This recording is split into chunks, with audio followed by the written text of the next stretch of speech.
Hello, this is Kate from dailytarotgirl.com, and in this video I'm going to be showing you how to read tarot with different tarot decks.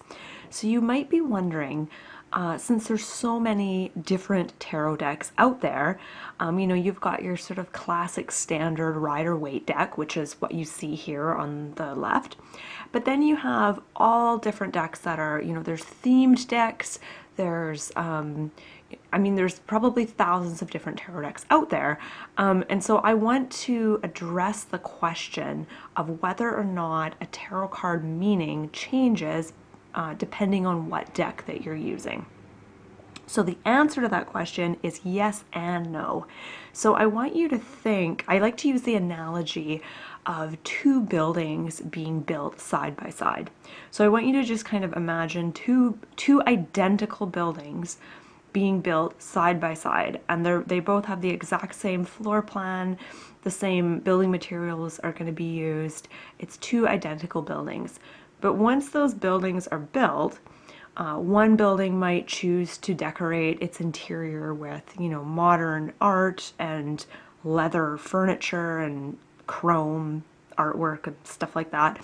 And then the other building might choose to decorate. They might choose to, paint the exterior bright pink, and maybe the inside will be, Turkish carpets and chandeliers and antique vases and things like that. So even though it's the same identical buildings, the inside and the outside might be decorated differently, and you're gonna have a different vibe or a different feel when you go into each building. So when you're in the more modern building, you're going to have a different, it's going to be a different energy, a different feel to it than when you're in the more ornately decorated building. So that's the analogy I like to use with tarot cards, because tarot cards are kind of like that. So each card has, its basic tarot card meaning.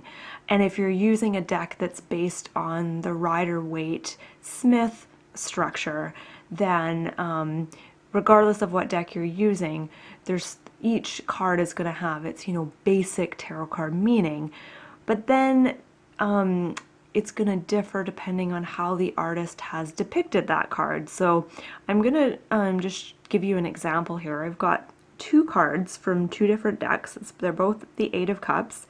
So this is the Eight of Cups from the Universal Waite, which is a Rider-Waite deck. And then this is the Eight of Cups from the Dame Darcy Mermaid Tarot. So as you can see, they're actually really similar looking. They almost look the same in terms of their symbolism. Now, the meaning of the Eight of Cups is about leaving something behind and going off in search for deeper meaning. So that's the basic meaning of this card. And that's how I would definitely interpret, this card, the Rider-Waite version. But if I'm interpreting the Dame Darcy version, I would still stick with that meaning because it still applies. But I'm noticing some differences in this card. So one thing that I notice is that the wind appears to be blowing. So you see that this tree has been shaped by the wind blowing. It's kind of pointing that way. And you can see that this guy's scarf is being blown. So, and it's interesting because he's going in the direction of the wind. So I might, if I'm giving someone a reading, I might add to the original meaning of the card, which I said at the beginning, is about leaving something behind, going off and soul searching. And then I might add that you feel pushed in a particular direction. And it's important for you to kind of go with your instincts and follow that push, because that's going to push you in the right direction. So you feel, even though you're going off in search of something, you feel particularly pulled or pushed on a particular path or on a particular direction. Whereas I probably wouldn't necessarily say that with this card. With this one, maybe I might talk more about the moon, because that kind of stands out for me, and I might go into that in a little bit more detail. So I want to add another card to this mix. So here's another Eight of Cups card. And this one is from the Hezicos Tarot. And as you can see, it's kind of similar in imagery. It's a little bit different than the first two. We still have, you know, the Eight of Cups are down here at the bottom. And here we have a figure, instead of walking off into the distance, she's actually climbing upwards. So again, I would still interpret this card the same way that I interpreted the first two. I would still say that this card is about leaving something behind and wanting to go off in search of deeper meaning.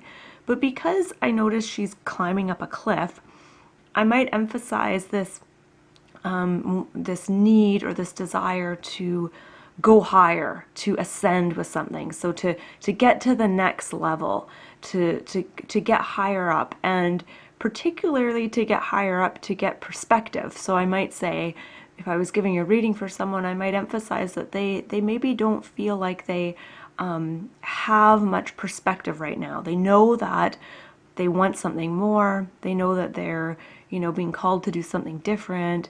But it's hard to really know what until you get that perspective. So as we can see, the girl who's climbing the cliff, once she gets to the top, she can look down and she can have kind of more of a bird's eye view of the big picture. So that's just kind of an example of how all these cards, they're all the Eight of Cups, so they all have the same core meaning, but based on some of the little details that the artist has added, you're going to interpret each one slightly, I shouldn't say differently, but you're going to kind of add a little something extra based on the artwork in the card. So let's do another one. Let's do the Death card. So we've got the Rider-Waite version. This is the Universal Waite deck. And then here we have the Hezicos Tarot version of Death. And here we have the Shadowscapes Tarot version of Death. So as you can see, each card is totally different in its imagery and its symbolism. So the meaning of the Death card is basically the end of something. So it could be the end of a cycle, the end of a project. It could be the end of a life or a relationship or a way of living or a job, but it's the end of something, and it's kind of that phase right before you start something new. So something is coming to a close in your life. You're letting go of something. Now, each card has that meaning, but I'm going to interpret each card a little bit differently based on the imagery and the symbols. So if I look at the Shadowscapes deck, here we've got a phoenix. So this is a bird that's bursting into flames. Now the phoenix is a major symbol in Greek mythology, and the phoenix is able to, the phoenix is a symbol of basically of rebirth and reinvention. So you've probably heard that phrase, like a phoenix, well, it's a phoenix rising from the ashes. So after it bursts into flames, it rises from the ashes. And I think, for some reason, I think I'm missing something about that myth. I think I got something wrong there. But anyways, it's essentially a symbol of reinventing oneself or rebirth. So I would emphasize that aspect of death, that this is an opportunity for reinvention and rebirth. And then here we've got a really basic, simple card. I really like this card. We've got a skull, which of course represents, you know, death, what's past. And then we also have a butterfly or a moth here, which often symbolizes transformation, because, you know, the caterpillar goes into the cocoon and then transforms into this really spectacular, beautiful butterfly. So it's often a symbol of, again, it's kind of similar to the phoenix in a way, but not quite. It's a symbol of, well, transformation. And so if I was interpreting this card for someone, I would emphasize that this is a time of transformation. And then when I look over here at the Rider-Waite death card, excuse me, there's tons going on here, so there's so much I could focus on. But I'm seeing that there's a sun rising in the background, which is sort of the dawning of a new day. I could focus on, you know, the different figures here. They all seem to have a different response to death. We see the king, his crown's been knocked off. He looks totally dead or asleep or something. We have the girl who's refusing to look at death. We have the child who's greeting death with a bouquet. And then we have a religious figure here, a pope or something, who is also seems to be welcoming death. So, I mean, I could focus on all different aspects, but normally when I read this card, I talk about how death is the end of something, and it's the time before a new beginning, which is symbolized by the sun coming up between those two towers in the background. So once again, as you can see, the death card, you know, the underlying structure of the death card, you know, has the same meaning regardless of what deck that you're using. It still means the end of something and the start of a new beginning, but depending on what card or, you know, what deck I'm using, the symbols and the imagery are going to be a little bit different.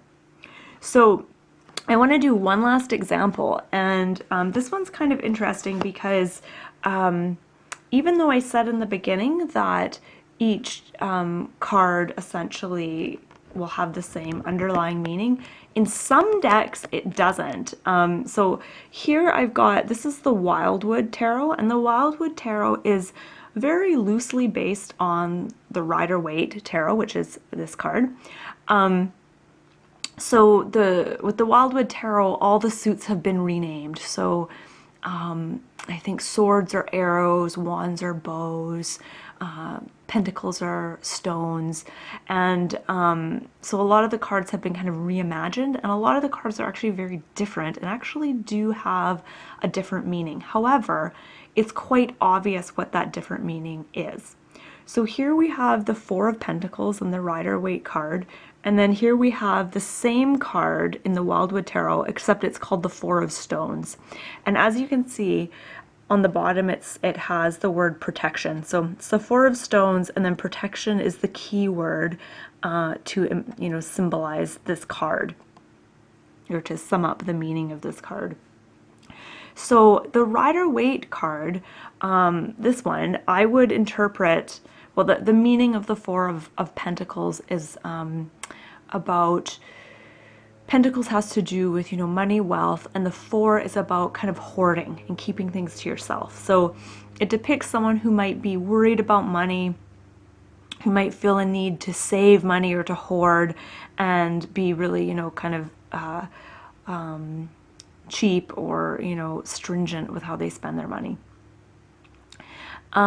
But here we have the Four of Stones, and the keyword is protection.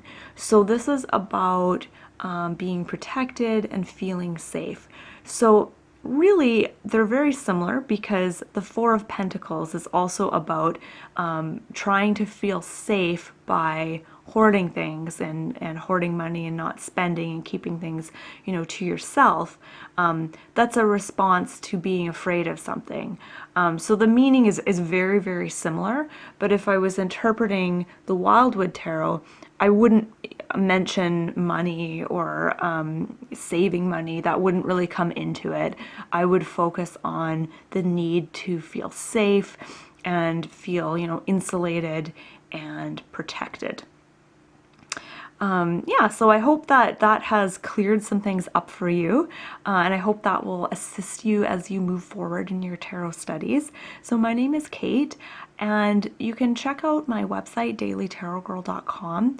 I've got lots of great tarot tips, videos, and e-courses there to help you on your tarot journey. Thank you so much for watching.